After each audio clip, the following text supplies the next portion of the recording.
When I moved back to Canada last year, I started experiencing digestive issues, bloating, low energy, trouble getting out of bed, headaches, weight gain, difficulty concentrating, skin problems, and joint pain. Seemingly out of nowhere, I couldn't really figure out why. So I did some digging and figured out it might be something in bread that was causing it.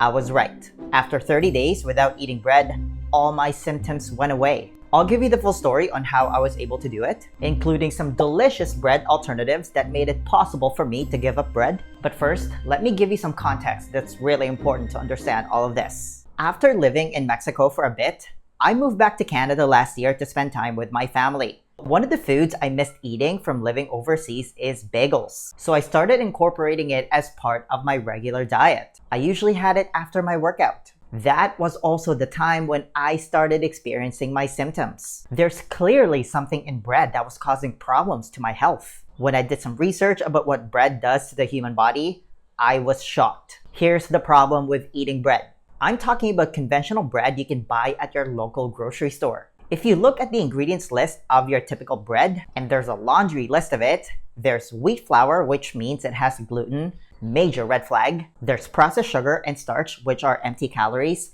There's inflammatory plant oils. There's also sorbic acid, which acts as a shortcut from the natural fermentation process. There's also preservatives and emulsifiers, which are known obesogens because of how it messes up gut health. And in case you didn't know, all disease starts in the gut. More on that in a second.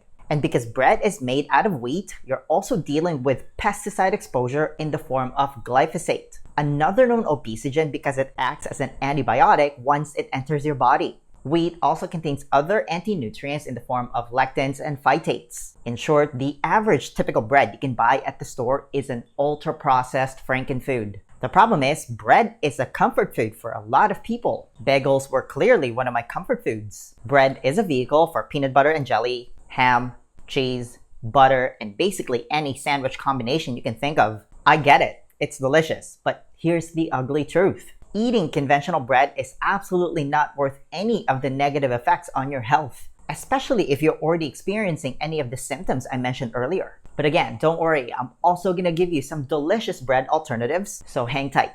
But if you just stop eating conventional bread for 30 days and let your body heal, you're gonna see some profound changes in your health. For starters, you're almost guaranteed to lose weight, which should motivate a lot of people. Why? Well, 2 slices of bread contains 38 grams of carbs, and because it's made out of refined wheat flour, it's gonna cause a massive spike in your blood glucose and insulin. If you eat bread multiple times a day, which tends to happen because bread is not satiating, that means your blood glucose and insulin is also constantly elevated, and that leads to weight gain. And if you replace bread with more protein, you're gonna lose weight, guaranteed. This study shows that increasing daily protein intake from 15% to 30% resulted in 440 calories less consumed per day, which led to an average weight loss of 11 pounds in 12 weeks. Pretty good trade-off if you ask me. Now, one of the biggest benefits of eliminating bread in your diet is the fact that you're eliminating a major source of lectins, an anti-nutrient found in wheat, rye, barley, and oats: gluten. Gluten is the main structural family of proteins comprising all forms of wheat. If you think about pizza dough, it's what gives it that stretchy quality. A lot of people either have an allergy to gluten or they have gluten intolerance. It's because humans can't digest gluten properly. Research shows that gluten causes intestinal permeability, also known as leaky gut,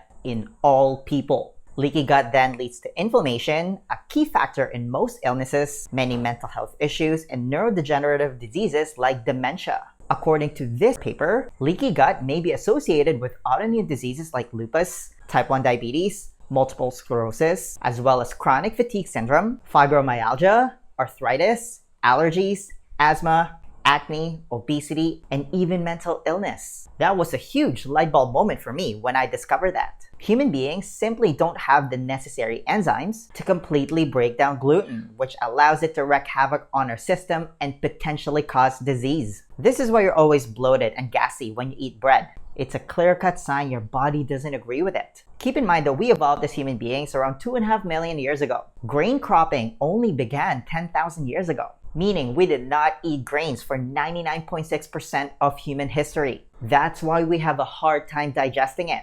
Think about that for a second. Also, the grains we eat today barely resemble their ancient ancestors. We've genetically modified the heck out of it. When you stop eating bread, you're also eliminating an anti-nutrient called phytate found in wheat and most seeds, which chelates minerals. It reduces the bioavailability of important micronutrients like magnesium, iron, and zinc. All of a sudden, you feel better when you stop eating bread. Now, let's talk about how bread affects mental health. This was shocking. When you eliminate bread, your brain is gonna work a lot better. That's kind of important. It's because leaky gut actually causes leaky brain. Gluten induces the cornerstone of brain degeneration, inflammation. There it is again.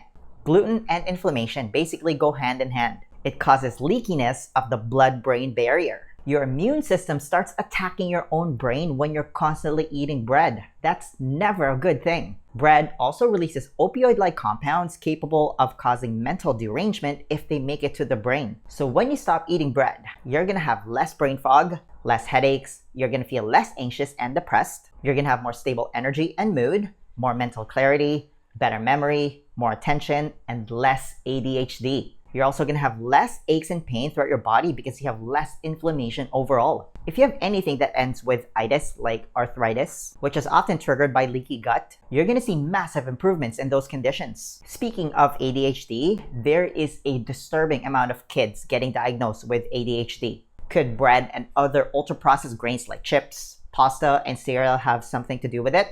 I think so. The problem is 73% of the standard American diet is made up of these ultra-processed foods. Now, you might be thinking, what about gluten-free bread? I hate to break it to you, it's not really that much better than regular bread because gluten-free bread still contains anti-nutrients. Gluten is just one of them that's being taken out. It might even be worse because gluten-free products gets the health halo effect, which leads to overconsumption. In fact, there's a study where they took people with celiac disease and put them on a gluten-free diet for a year and a half. The participants ate gluten-free foods and bread. They then tested them after 1.5 years, and a whopping 70% of them still had celiac disease. Why? Well, it's because their gluten-free foods and bread had other anti-nutrients that were still causing gut damage. So when you see gluten-free bread at the store, it doesn't automatically mean it's healthy. The second problem with gluten-free foods is they tend to have more sugar than the original version to make it taste good. If you've ever tried the gluten-free version of any food, it doesn't taste very good. I asked for gluten-free crust pizza at a fancy restaurant one time, and it was the worst mistake of my life.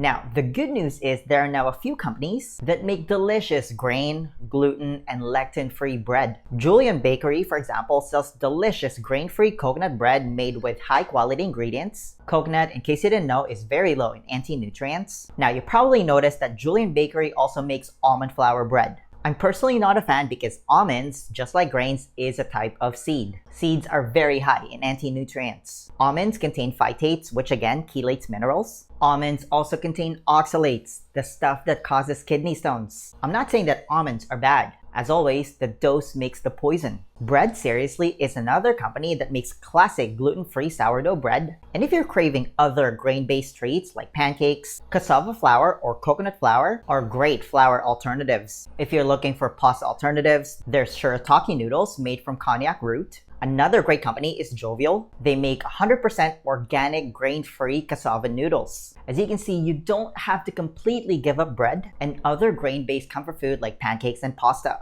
You just have to use higher quality ingredients that are grain, lectin, and gluten-free. Now, what do you do after 30 days of eliminating bread? Depending where you live, you can look for an old school bakery that makes sourdough bread the traditional way. Traditional sourdough bread only has 3 ingredients: flour, water, and salt, fermented using lactic acid bacteria and wild yeast. Those 3 ingredients are a far cry from the ultra-processed frankenbread you can find at the grocery store. Sourdough is not gluten-free, but a lot of people with IBS, gluten intolerance, and gluten sensitivity can tolerate sourdough bread. It's because the methods used to make traditional sourdough bread break down some of the gluten in the flour and makes it easier to digest. Real traditional bread is also delicious. This also explains why a lot of people can tolerate bread when they go to France or Italy, because they still make bread the slow and traditional way for the most part. I still wouldn't have it every day. I would consider it more as an occasional treat. Now, if you enjoyed this video, then you don't want to ignore this one. I'll see you there.